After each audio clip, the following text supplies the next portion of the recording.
வெங்காயம் இப்போ வந்து பிடுங்குறோம். இது வந்து 4 மாதம் கடைசியில் கிட்டத்தட்ட இதை ஏப்ரல் மாதம் வச்சது. இப்போ வந்து வெங்காயமாக வந்து விட்டது. இதை நார்மலாக நாங்கள் ஸ்ரீலங்காவில் என்ன செய்கிறோன்னு சொன்னால், இந்த வெங்காயத்தை இப்படி பிடுங்கி இப்படியே காய விடுறது.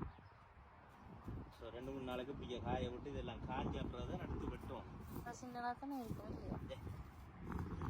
காமெடியாக இல்லை, சின்ன வெங்காயம் மண்டா சின்ன வேணும் மட்டும் நான் சொல்கிறது எப்படி இருக்கணும். வெங்காயம் மண்டா பார்த்ததா வெங்காயம் ஒரு வெங்காயம் மண்டை வச்சா அந்த எப்படி வரணும். வெங்காயம் இப்படி வந்தால் இது வந்து வடிவா வர இல்லைன்ற அர்த்தம் இருந்தால் இது குட்டி. ஓகே, வெற்றிகரமாக ஒரு சைட் வெங்காயம் வந்து இண்டை கொதிக்காச்சு.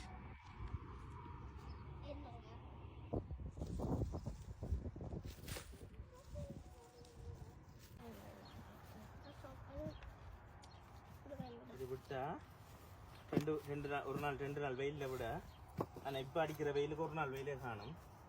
ஸோ இப்படி விட்டா எல்லாம் காஞ்சிடுவார். எல்லாம் கொஞ்சம் காஞ்ச உடனே திருப்பி தட்டினா இது கிடக்கிற மண் எல்லாம் கொட்டிடும்.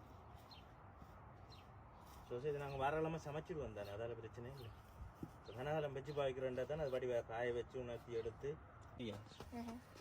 இது வந்து வெங்காய தடலைன்றது.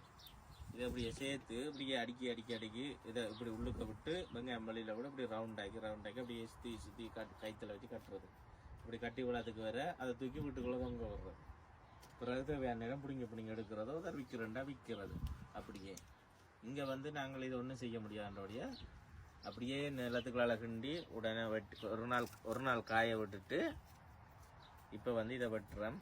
இந்த குப்பையில் எல்லாத்தையும் வெட்டிக்கிட்டு தடல் எல்லாத்தையும் எடுத்துட்டு வீட்டை கொண்டு சமைச்சு சாப்பிட போகிறோம்.